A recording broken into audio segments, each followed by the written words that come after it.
It is the latest chapter heading in a long saga, and I'm afraid this is going to go on for quite some time. Quite a roller coaster here. The latest, of course, is that Donald Trump wants to impose extra tariffs on car imports. Why?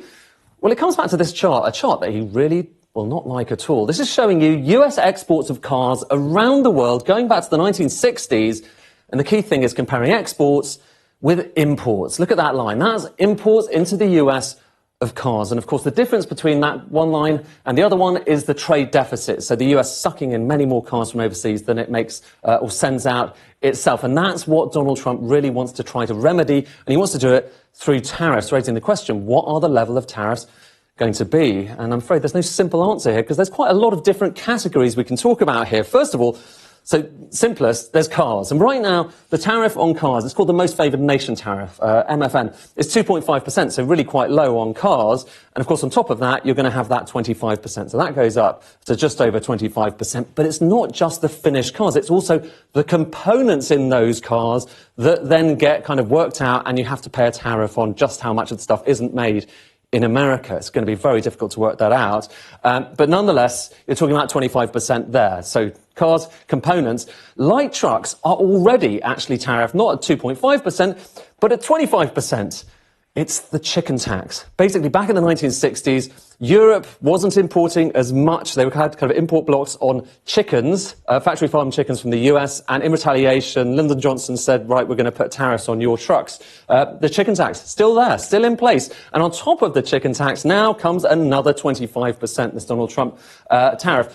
But think about those who are making Chinese electric vehicles. The picture for them is kind of extraordinary. You've probably never seen anything like this. So they already have to pay, there's the 2.5%, but on top of that, you've got 100% tariffs from Joe Biden. He put those extra tariffs on Chinese EVs.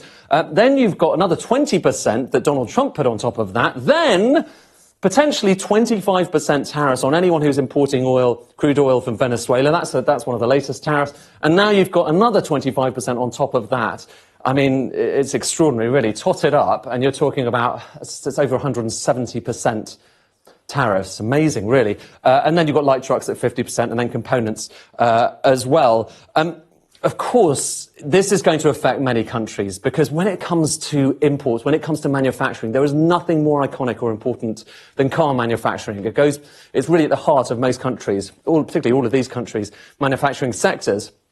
And it's kind of the usual suspects. So Mexico there, Japan, Canada, these are all going to face big tariffs, 25% tariffs potentially. And just look there, the UK, people don't think of the UK as being a big car manufacturer. Well, it's nowhere near as big as some of the others, but still the sixth biggest importer of cars into the US, mostly high-value cars. So you're talking about JLR, you're talking about luxury vehicles, but it really does add up. And actually, when you look at the UK and where the UK sends its cars to, there is, again, no single country that is as important to the UK car industry for exports as the United States. This is a really big deal for the UK car industry as well as the rest.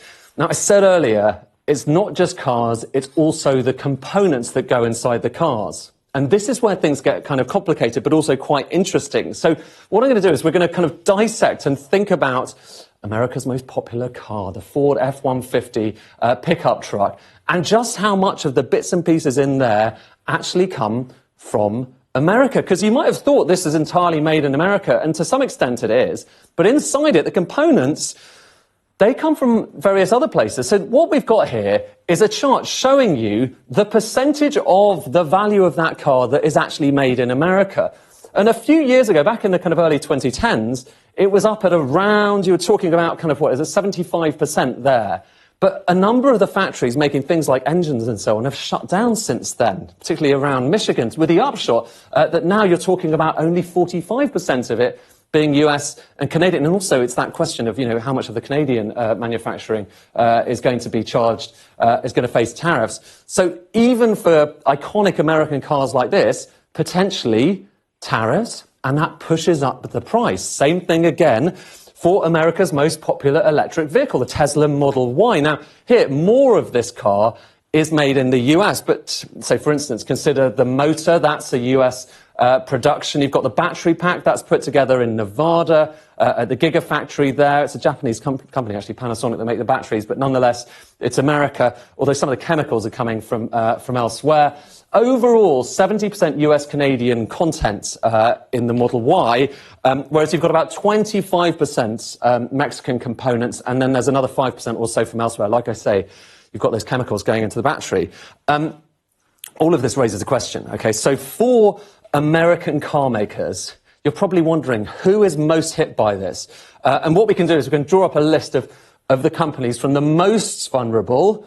And the most vulnerable are the companies that aren't making as many, that a smaller proportion of their cars is actually made in America, to the least vulnerable. So the higher this line is, and the red one there is the least vulnerable. Who do you think is the least vulnerable of all the car manufacturers? Guess what? It's Elon Musk's company. Coincidence or not? You be the judge. But if you look at what's happened to share prices of car makers, well, this is showing you share prices of car makers over the past year or so. They've got Stellantis, Toyota, GM, some of them down quite a lot. Look at Stellantis, down 59%. But so far, there is one winner. It's been a roller coaster for Tesla, and a lot of these shares are down a wee bit in the last couple of days, unsurprisingly, given what we've heard about these tariffs. But Tesla up by 51% over that period, like down from that period there. Just underlining how much of a roller coaster this is. And I'm afraid this roller coaster has only just begun, and there is going to be much more to come.